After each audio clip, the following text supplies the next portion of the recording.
Evolutionary.org presents Evolutionary Hardcore Podcast with your co-hosts, Steve from the American Underground and Mobster from the UK Iron Den.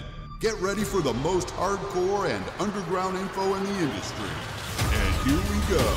10, 9, 8, 7, 6. Evolutionary Hardcore Podcast coming your way. This is episode 129. Jeremy Buendia, Stevesmi here, and Da Mobster. What's up, man? Good morning, my good man. I think we're going to have a hot one with the controversy that follows this fella around. So let's see what we can do for our fans and our followers. Yeah, guys. So we're kind of getting into the bad boys of bodybuilding coming up now. We've got some guys up ahead. That's what we noticed. So it's going to be interesting talking about these guys. But Jeremy Buendia, you probably heard the name, and that's because he was a 4-time Mr. Olympia Physique champion, won it 4 times in a row. He got 2nd place. Then he won it 4 times in a row. Then the year after, he got 4th place. So we're going to talk about his social media influence, his issues off the bodybuilding stage. We're going to talk about his steroid use. It's going to be a really fun podcast. So first with him, his stats listed as 5'8", 165 pounds, off season 180 to 195, born October of 1990. So he is a young guy. As of this podcast, he's about 31 years old. Buendia, born in California, Central California near Sacramento, in a little quiet town. His dad was also a bodybuilder and athlete, so that gave him the genetics, that gave him the insight into bodybuilding. And sometimes, we tend to follow what our parents did. Sometimes we go in a different direction. In this situation, he definitely followed what his dad did. So his dad gave him a nice bridge into sports, especially American football. And football is a big sport in parts of the country. Buendia played linebacker. But the problem is when you play American football, you also have to deal with a lot of injuries. So his senior year, he had to deal with some serious injuries. So he ended up turning away from football and went to something much safer than football, believe it or not, and that's weight training. Weight training is actually one of the safest sports you could get your high school kid into, believe it or not. I used to coach weight training, and a lot of parents would be like, oh, I don't want my kids weight training. It's dangerous. And I tell them, look, and you're okay with your kid playing hockey or playing football? Those are way more dangerous than weight training. Oh, way more. So if you weight train properly as a teenager, it's the safest thing you can do. You're not hitting anyone. You're not running around and twisting ankles and tearing ACLs. So Buendia got a liking to bodybuilding. And in his late teens, he got 6th at the 2008 INBF Capital City Championship, and that kind of launched him. He took a break from bodybuilding to sculpt his body. We see this a lot with guys that we've talked about, Mobster. They'll take time away, improve themselves, then they'll come back. So he won the 2010 Contra Costa, which is a big competition out in California, a very respected competition. And he finished 3rd at the 2010 NPC California State Bodybuilding Championship. So then he went for his pro card, and he won the 2013 NPC Junior USA Championships, and now had his pro card to pursue bigger competitions. So I'll bring in Mobster with your thoughts. Very, very quickly here. When guys take a break, and here's a great lesson for listeners today. You win a competition, but you realize you want to take a step up to a pro quality type stuff or a bigger and better title. Why do you take a break?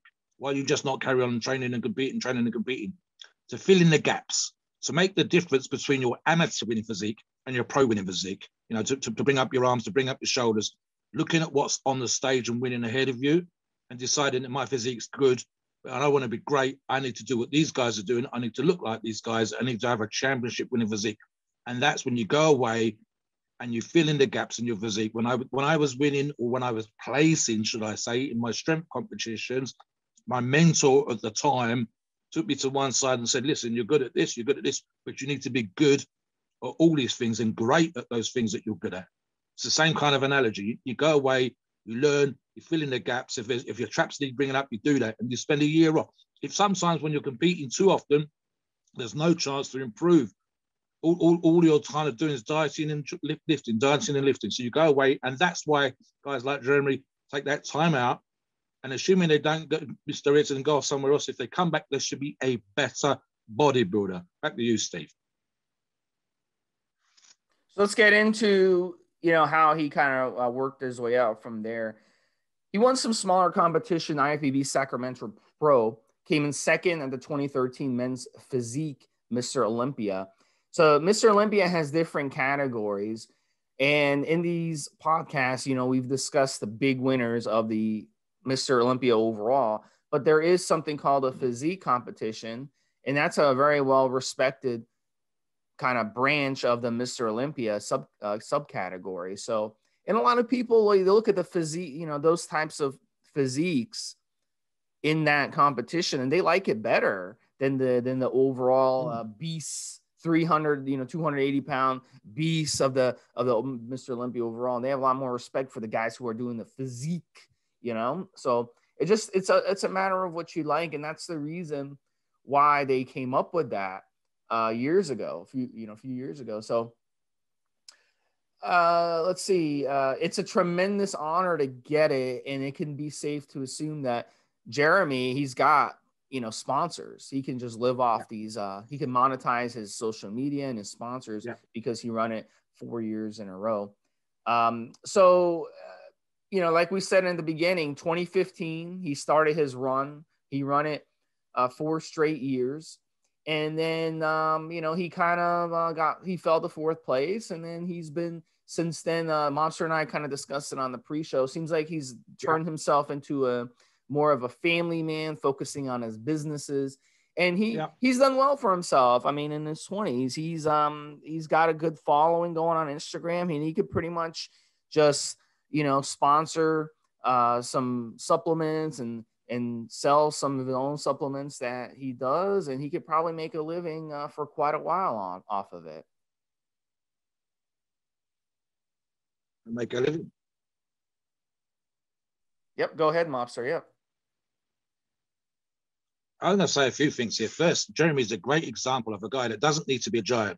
You've heard the statistics that Steve gave out earlier for his height and weight, and he is proof perfect. You do not need to be 6 foot or 5'11" or whatever, and as Steve says, 300 pounds.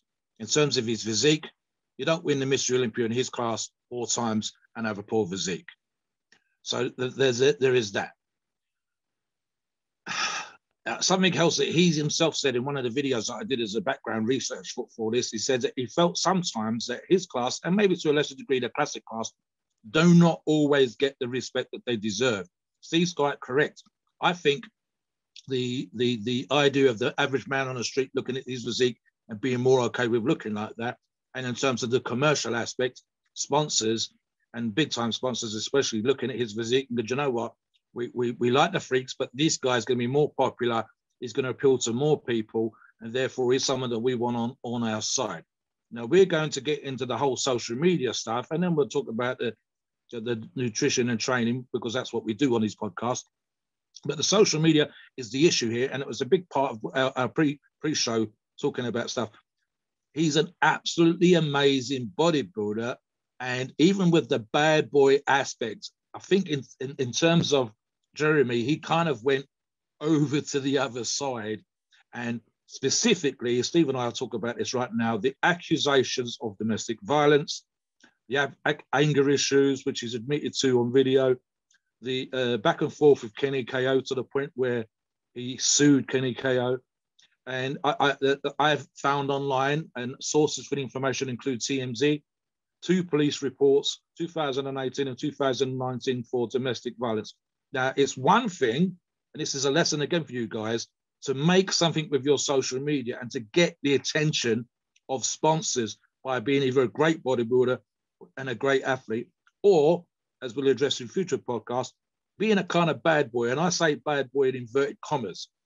Here, he's kind of crossed that line just a tiny little bit with the accusations that I've just addressed. You're into really an area where sponsors love you, bad boy, but they do not want you to be an out-and-out criminal. They do not want some of the things that's going to come along with this stuff. I watch car videos, Steve, and you got one guy whose name escapes me right now. He's doing stuff like taking his car into the sea and driving around in the sea on dry tires, taking a crash in the car, talking about taking a car straight off the lot and they kind of drive it until it's falling apart, literally on the same video, doing things with it you're not supposed to do and all that kind of stuff. And the views that he's getting is enormous, which it means is a positive way, because they got people who give him cars and they'll give him money and they'll pay for his views. But you have to be very, very careful with your social media, guys. You can't put drunken rants on. You can't be seen taking drugs. You can't. Some guys' contracts include certain things about, we don't mind you doing this, but you can't do that. And it includes quite a lot of criminal activity, believe you and me. So this is the reason we've talked about in previous podcasts, Steve, where you can't specifically sit down on video and talk about, possibly until you're retired, whether you use steroids or not. Everybody knows you use steroids, we talk about on this podcast, but you can't sit there and say it if the audience that your sponsors wants the people to buy from includes young kids, includes teenagers. So it's a fine line, guys. Jeremy crossed that line a couple of times, in my opinion, and that's something you need to watch. Great being a bad boy, but don't be too bad of a bad boy, eh, Steve? So, we don't know what happened. We weren't there. 100%, no. But the lady did post pictures of injuries. I mean, we don't know. She could have done that to herself, or he could have pushed her and she banged into something. We see this a lot. Domestic violence is something that's very, very common. If you live in an apartment building and you have neighbors around you, you'll hear, parents abusing their children. You'll hear couples abusing each other. You'll hear verbal violence. It can be physical and emotional, yeah. I don't know if it's the same way in Britain, Mobster, but in the United States, we have a huge domestic violence issue. And it's really something that's really, really common. But because we live in our own homes, a lot of people in the United States, they have their own homes, they're far away from their neighbors, they don't hear it. But if you live in an apartment, which I have before, you definitely hear the door slamming, you hear, yelling at each other, you hear all this stuff. So it's a very big problem in our society. And in this, so I'll let you jump in on this one as well. Go ahead. It's a two-way street, Steve. There's actually statistics to support women against men violence as well as male against female violence. And indeed, my background, as you know, was formerly in a civilian role within the Metropolitan Police in London. So one of the things I recall was going into New Scotland Yard, and there was a giant poster there, and the law had changed. Previously, they needed the partner, the person who'd been struck. And of course, domestic violence can be emotional, can be verbal as well as physical. But they needed that person to make an accusation and stand up either as a witness statement or in court. The law changed. The police could now arrest a fella or woman on the doorstep if they felt that domestic violence would take place or was about to take place again, and arrest them without the opposing partner offering up physical evidence, verbal evidence, or specifically making a statement and going to court against them. The police no longer required that. So the law was changed. And as I said, I believe 1 in 6 cases of domestic violence is female against male. And we've seen some terrible stories of guys being cut with knives and saying nothing because they loved her and all this kind of stuff. So it's a terrible, terrible situation. And Steve's quite correct. I believe the accusations of domestic violence is not the same as being found guilty of domestic violence. Let's be clear on that. He is admitted to anger issues himself, something he's dealt with all his life, and you can find that video online for yourself. But he is not admitted, and I don't believe any of these cases went to court, but you guys are welcome to do your own research. He's never actually admitted to being physical with a woman, and indeed one of his videos specifically says, I've never struck a woman.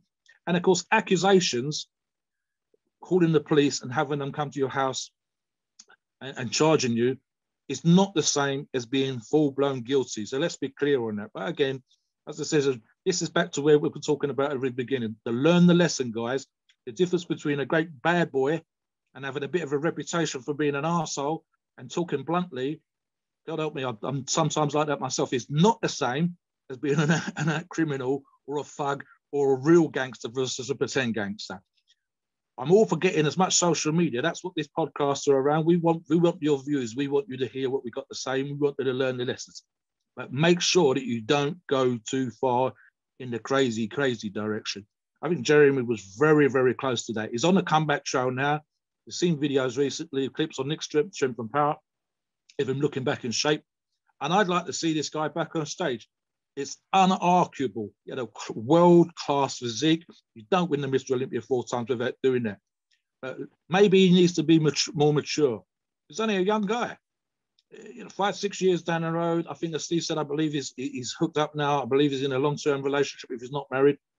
That changes your attitude too. So you become we see this on the forums all the time, don't we, Steve? Guys come on at 18, 25, and 30, and they're different men. They're young men beginning to mature and then finally mature. Me and you are old enough to have learned the life's lessons. I think Jeremy's right there or thereabouts now. He's learning what needs to be done, how he needs to be, how professional he needs to be, and how he needs to come across. He's still got 3 million followers, so yeah, he's learned. Back to you, Steve. Yeah, so let's just finish off the elephant in the room on this. So, any man who put his hands on a woman, he's a piece of shit. So yeah. I hope this didn't really happen. I hope it was just an allegation. I hope maybe she was mad at him. She wanted to get back at him. She did that. Yeah. I hope. But we don't know. We don't know what happened. So long story short, he ends up suing Kenny KO, who's a YouTuber, for $1 million. And he also sued 2 other guys who made a video and who gave what he said was false information. Mm-hmm. So then it became a big thing. Kenny KO actually got on TMZ. So Kenny KO got what he wanted. He got exposure. He went on TMZ. He got more followers from it. So in the end, all these guys ended up, getting what they wanted, the attention or whatnot. So in the end, this is what Buendia said. He says, there's a lot of accusations that are just accusation. I've never been convicted of any domestic violence toward a woman. I've never hit a woman in any shape, way, or form, or hurt a woman. And I want to make that very clear. In regards to ways I've spoken to women in the past, I have a very, very bad problem with that. And that is something that I can actively working on. So I wonder if he grew up in an abusive household because his dad was an athlete in bodybuilding. Maybe he watched his dad abuse his mom, and that made him feel like, oh, I can talk down to women like this and etc. But as Mobster said, he does have close to 5 million followers between his YouTube and Instagram. So he's got a big time following. And the big controversy that blew up a year and a half ago, it seems like it's behind him because you don't see people on his Instagram giving him a hard time now. So, and he is married. The lady he's married to is Anastasia Buendia, who is also very active on Instagram. She's got almost 100,000 followers. She looks like a model type. So she's getting her Instagram jacked up too. So, and she is pregnant. There's pictures of her pregnant. So hopefully, so hopefully Jeremy, treats them both good, and she hasn't come back in a year from now with accusations towards him again. So, but like Mobster said, maybe he, has matured, and even just straight up, he's admitted to yelling at women. That's violent, that's domestic violence. You yell at a woman, you make her cry, you upset her, you stress her out. That itself is domestic violence. That's torture. And he should know. So, Jeremy, if you're listening to this, a lot of these guys end up listening to this, buddy, come on, man. Like, whatever happened to you growing up, it's not an excuse, all right? It's not an excuse for being an asshole as an adult. So, get your shit together, bro. Definitely. All right, so elephant out of the room. Let's talk about his training and his diet, Mobster. So, his nutrition, researching this, typical bodybuilding diet. Lean proteins, complex carbs, good fats. He loves lots of sweet potatoes, oats for his carbs, avocado, peanut butter for his fats, fish and chicken for his protein.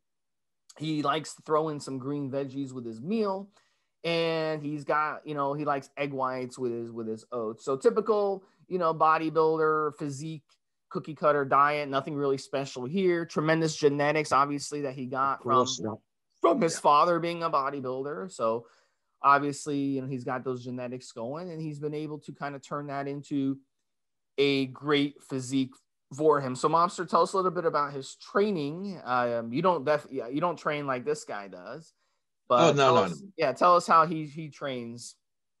The particular focus for today in terms of his training, beyond what you would expect him to do, is of course his association previously with Hani Ramrod. Did I say Hani's name correctly? And Hani specifically at the time, they were using the FST7 system for training, which FST people stands for fascia stretch training.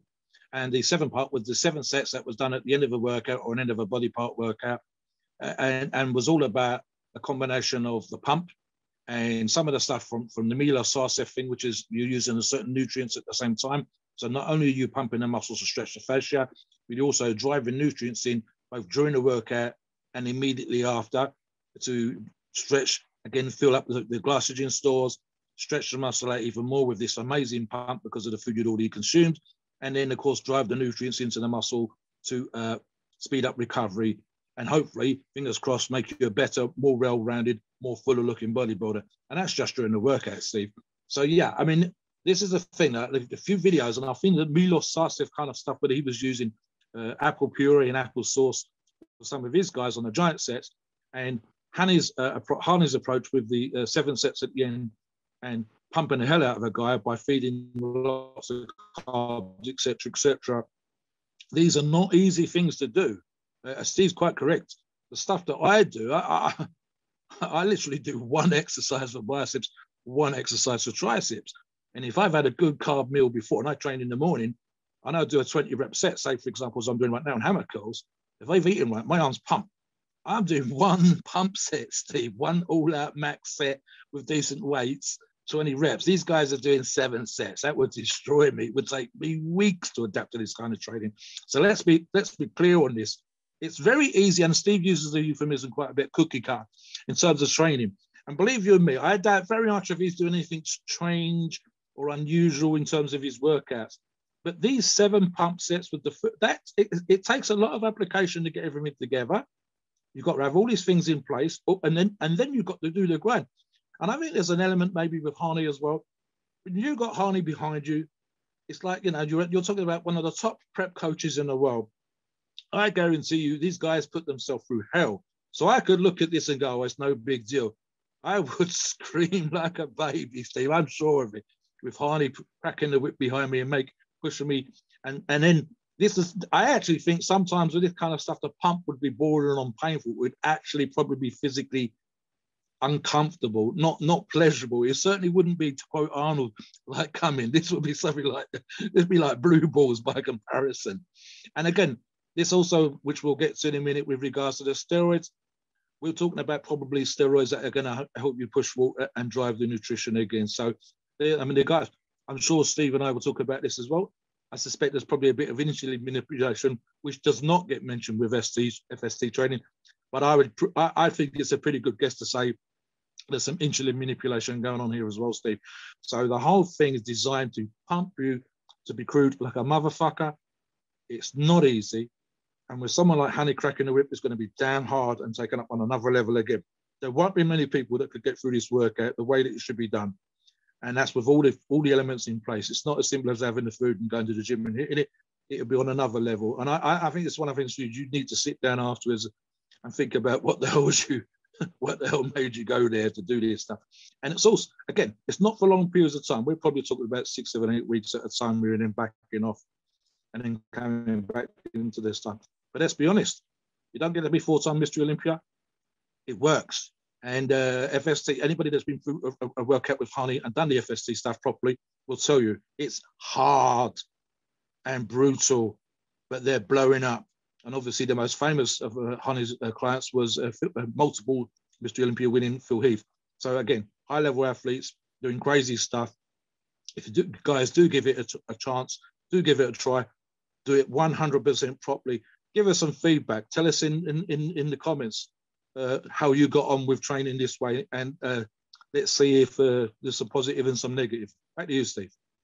And let's be honest, training like this, oof, you're not gonna do well unless you're using steroids, especially. You'll do a little well, but you're not gonna do really well. No. Steroids, because the To get steroids the are gonna, most out of it. the steroids are going to help you with protein synthesis, and it's going to really grow muscle like you've never grown muscle before. These drugs and these compounds that these guys use to help them burn fat, along with it, just a consistent recomposition of the body, and that's what makes these physique champions. Physique champions. They're not bulking, they're not cutting, but they're recomping. So they're obsessed with constantly gaining muscle and losing fat almost at the same time. So let's get into a steroid stack. Let's get into some of the drugs that we think that these guys are using, like Jeremy. So, again, guys, this is speculation, but we're going to have a little fun with this. So, let's start with testosterone. 600 milligrams a week of testosterone E, stopping it a few weeks before his competition. So a lot of guys want to know, Mobster, they want to know why would you stop testosterone before your competition? What do you have to say about that? Well, we talked about this on previous podcasts, Steve. It depends on the kind of testosterone we're looking at, and we talked about long acting esters and short acting esters, and a pro tip is that you're using short acting esters because you're becoming down to what is supposed to be the best physique look you can possibly present on stage. And the stuff that you've built muscle with in the months leading up to the competition is not necessarily what you're going to be using coming down to the competition shape. And by using the short acting esters and using, say, for example, long acting will be cypionate versus, as per the example, ephenate, quicker in, quicker out, and much easier to manipulate the physique and the body and getting it into the shape that we want. You've also got, Steve, as you would know, certain drugs with regards to estrogen issues. I want to be lean. I don't want to be dealing with water issues. I don't want to be dealing with blood pressure issues. I want to be ripped and fucking dry on stage. Maybe not feeling great, but ripped and dry and looking just as amazing as it can be. So the short acting stuff, the quick acting stuff is what we want. We do not want stuff that's still in our system for days after the competition. You almost, in a perverse kind of way, almost want to be clean, or as clean as you possibly can be. And then you can make those last minute adjustments, which we get into with regards to diuretics. For example, hardly anybody's using insulin a day of a show.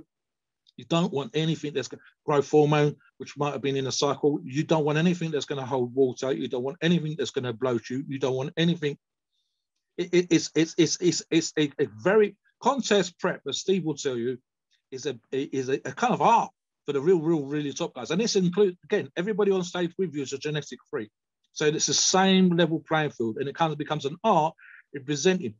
As an example, again, and I mentioned this fellow already, the argument between Phil Heath prejudging and Phil Heath the night show is that you get a full Phil Heath at the prejudging and you get a dry Phil Heath at the night show. And that's the difference between coming in with these drugs and this condition and this diet manipulation and this kind of training, and then literally 12 to 24 hours later if you're doing a show over 2 days like the Olympia. So again, it's a fine art. And this is the reason sometimes why there's a comparison between the 90s bodybuilders and the 2020 bodybuilders, because in the old days, in the 90s, it used to be on one morning and an evening show. It was in one day. Now it's a weekend show. So all stuff like that. And if even food, Steve, as you know, guys that will have an upset stomach, you're going to hold water.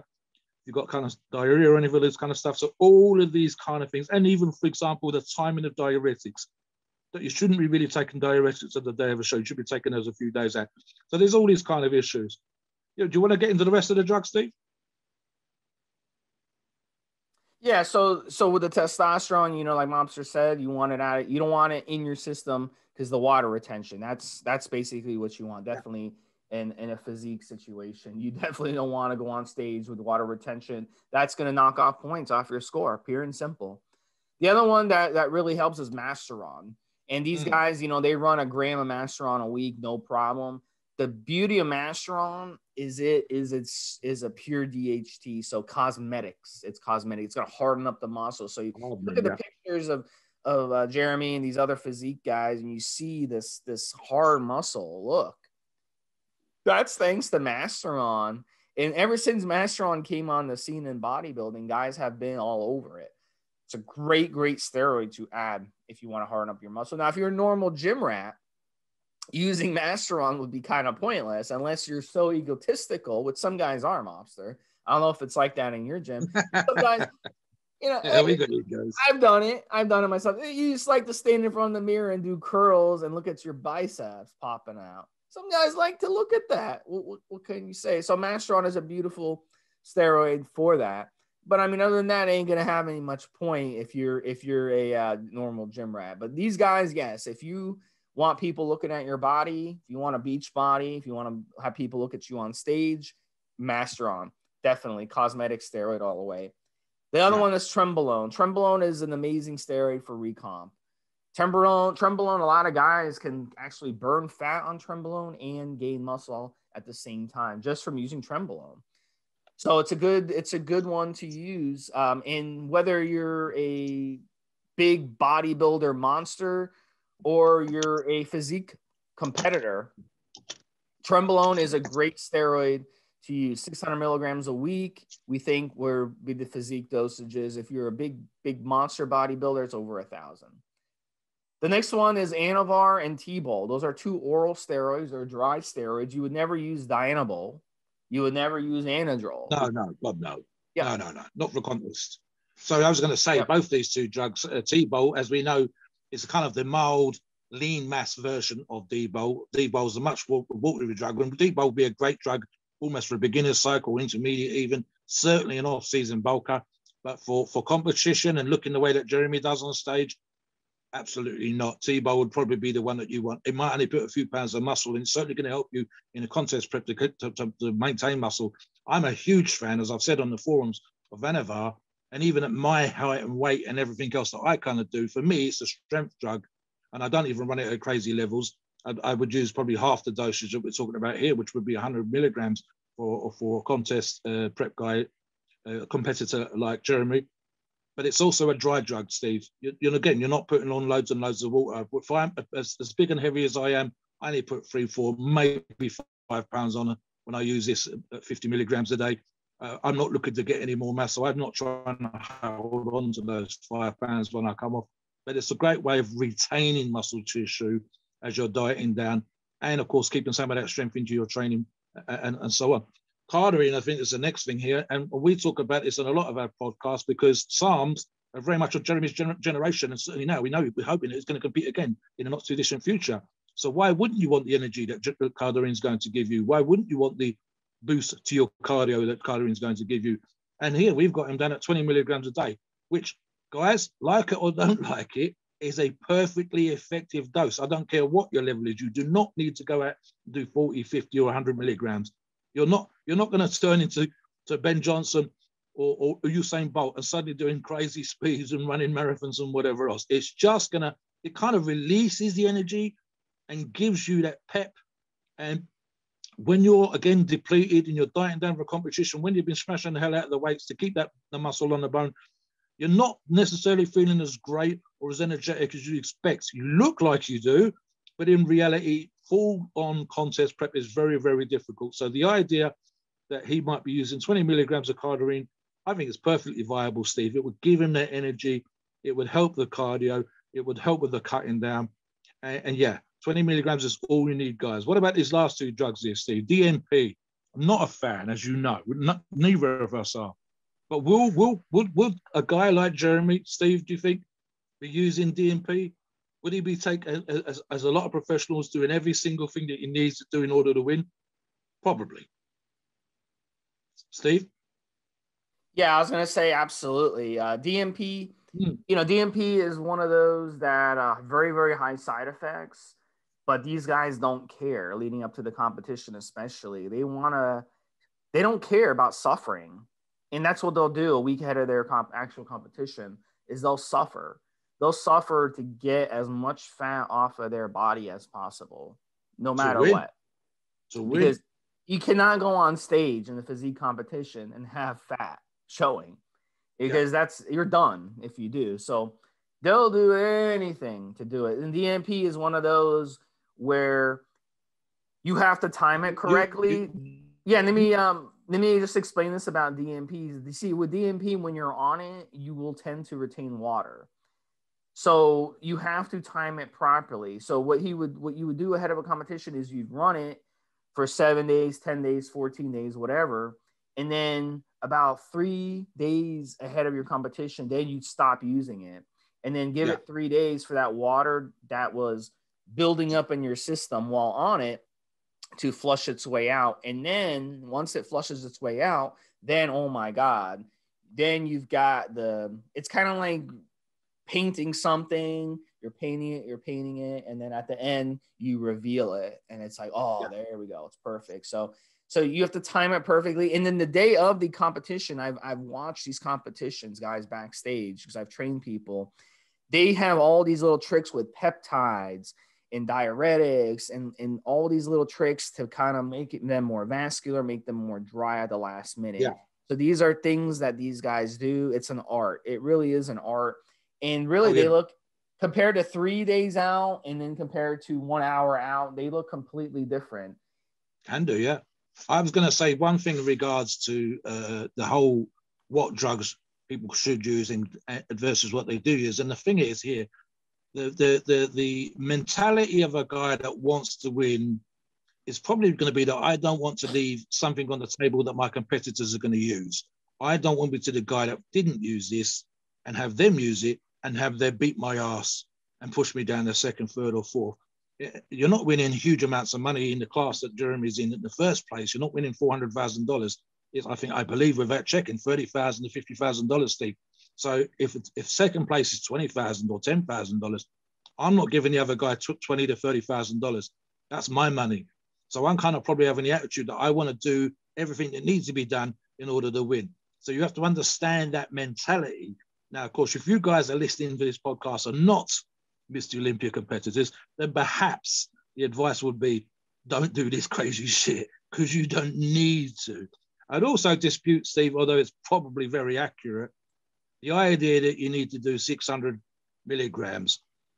The effective dose for 90% of our listeners, if they must use it, and I'd really rather that they didn't, is going to probably be somewhere around the 200 milligrams mark. And again, it's one of those things where Steve said, I think you're going to manipulate it very, very carefully, hopefully with someone who's got some kind of medical knowledge to support you. A contest prep guru would be useful. You're paying them the kind of money that some of these guys earns with percentage of your contract or percentage of your winnings. They need to know exactly what they're doing in terms of putting it in, taking it out. The last thing, of course, Steve, and again, very popular in contest winning, physiques, would be diuretics. So as an example, and Steve just mentioned it, if you're taking out your DMP a few days ahead of the show and you're looking at water manipulation, here's where diuretics are going to play their role. And none of this stuff that we're talking about is healthy. And again, I'll touch on this. The top level, dry, rock hard, peeled looking physiques that you see on stage is not someone who's walking around feeling great or feeling healthy or feeling amazing. They're feeling depleted. They are tired. They are hungry. And if you've got all this stuff in terms of just with diarrhea, having to go to the toilet in 45 minutes, having to drink this amount of water, having to jab yourself and do injections and all this kind of, it's not about feeling good. It's about looking amazing. And again, that contest winning mentality. I want to be number one. I'm going to do what needs to be done to kick ass and to get my hands on those $50,000. And that's the mentality that you're looking at. So guys, if you just want to look good in the gym, we got a ton of information for you on the forums. If you're looking to beat Jeremy's ass on stage, then this is the kind of approach that we think Jeremy might take. And so and be champions just like Jeremy, doing just exactly the same things as we're talking about here. So yeah, diuretics, Steve, getting that bloat out, getting those last bits of water out, and especially if they are using DMP, getting rid of some of that DMP held water too. Look, at the end of the day, Mobster makes a good point. These guys, they want to look good that minute when they're on stage, that minute. But for the rest of us, we want to look good year round. We don't, we're not timing. We want to look good on March 5th, the day of the judging. That's when we want to look our peak for the entire year. No, we want to look good year round. So we may never reach that, peak on a certain day, but that's fine because we want to look at your end. You never know. You could be walking, on the beach. You could be walking around in some nice, proper fitting clothes and run into a hot chick or a hot guy, and you want to be looking good year round, right? To, you know, to look good, you want to look good, right? You want to feel good about yourself. You want to be healthy. So, you know, that's the decision you have to make. Do you want to just like, you know, compete and try to look good on a certain day, or do you want to just look good year round? There's two different types of things in fitness. So, or you could be, hey, I want to get on social media. I want to put up some great pictures. So, hey, I'm hiring a professional photographer on this day. I want to look good on this day. So I'm going to try to do what I have to do to look good on that day, so I can take pictures, put them on my social media, and to impress people. I run into these guys from social media, Mobster. I run into them. A lot of them live in my neck of the woods. And I've seen them in person. I run into them at sporting events. I've run into them all kinds of places, and at expos and all kinds of stuff. They don't look anything like their pictures. They don't look anything. It's like, what, you know? And it's because these pictures, they push themselves to look good on that particular. Oh, damn, of course. So in the rest of the year, they look like a normal Joe. They look like they don't even lift. So, you know, it's amazing the way the body is and how social media kind of distorts everybody. And you'll drive yourself crazy if you you drive yourself crazy if you think you can look like these guys year round. It's not possible. It's not possible. But you can look as good as you can year round. That's the difference. Let me tell you a quick story, right? So it's perfectly normal, guys, and kind of understandable to be extra balanced. Whether it's how fast your car, how many women you've been to bed with, how big your right bicep is, right? So let's be clear on that. And I was never one for blowing my trumpet too loudly in terms of my bicep size or my chest size or how big I am, how much I weigh or whatever, especially back in the day. So a quick side story for you. I've done expo work and been hired by companies to appear on their stands and to present their products and to act for the day or for the weekend at Body Power in the UK and other events as a representative of the company. So quite funny was that we had a competitive bodybuilder who had actually done stuff for some video games and book presentation, and they'd had him turn up all in makeup with his huge physique outside one of the big game stores over here in the UK, et cetera, and he knew me to meet in the flesh. So he knew that I was 6'3". He knew I was at that time 280 pounds and so on and so forth. So there was someone had asked me in one of the forums how big my forearms were, and I described the size of my forearms at the time. Can't remember how big they were. They were big enough. And some guys said, so you say the forearms ain't that big. And this particular bodybuilder, Ollie, I think his name was, says, I met Mobster in the flesh, and the size he's on about is probably from his wrist up to his elbows, not just on the thick measurement. So it's one of those things where, as Steve Smith quite correctly says, looking really, really good for a day as a model for a modeling show or for a well-filtered, well-edited photograph on Instagram is one thing. Looking like this all year round is something else. And you've got to have it in your heads, even back in the day before Instagram or social media and whatever else. Photographs of most top professional bodybuilders were taken just in the days up to a show or the days just after a show, and then presented in the magazines over a period of months. So it gave you the idea that they looked like this all year round. In reality, the condition that we're talking about with intercostals ripped, that properly shredded look with the glutes and cross gyrations on the quads, is incredibly hard to be like that all year round. And just maintaining a decent level of physique is very, very difficult. It's the reason why guys like Jeremy will do the drug cycle that we're thinking that Jeremy does. And it's the reason why top professional bodybuilders do what they do. And as I said, you've got the social media stuff, you've got the $400,000 and $1,000 if you win the Mystery Olympia, the open class, it's kind of worth it for them.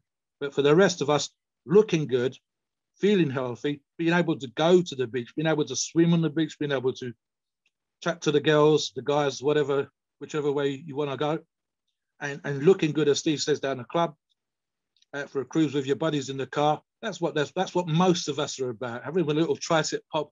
I think there's a photograph somewhere, Steve, of Arnold in the car where they're doing a tricep pop for the girls.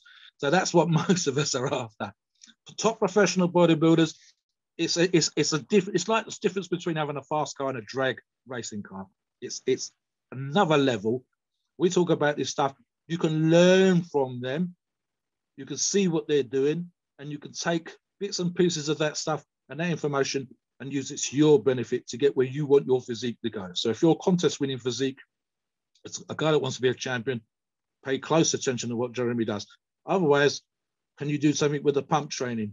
Could you use some of these drugs? Could you lower the doses? Yeah, sure. Could you learn from his nutrition? Yeah, 100%. Can having a great prep coach and a training coach like Harley on your CFO a good thing? Yeah, sure, 100%. That's what this stuff's about. And of course, we like to entertain and educate both at the same time, Steve. So yeah, I wouldn't do half these drugs. It would not be something that would benefit me. And God help me, could you imagine me now 300 plus pounds on DNP? I'd be a great sweating mess. It'd be god awful. So yeah, not for me, but for a guy who wants to be number one in his class, full-time winning, almost certainly something that he would have looked at. And so we didn't talk about it, but as I said, I think there's probably going to be some insulin manipulation. And certainly since the article was written, and we talked about this again more recently, I think there'll be some peptides in there too. So yeah, there's other stuff that we could add to this cycle. We could go on and on about these kind of things. Hopefully you people enjoyed, the listeners enjoyed what we had to say. And yeah, back to you, Steve. All right, guys, this was number 129, Jeremy Buendia. Next week, we're going to have another one, and I'll give you guys a hint. He is a former basketball player, and he is also a physique competitor. So we will talk to you guys next week and have that. All right, guys. Take care. Take care, Mobster. See you soon.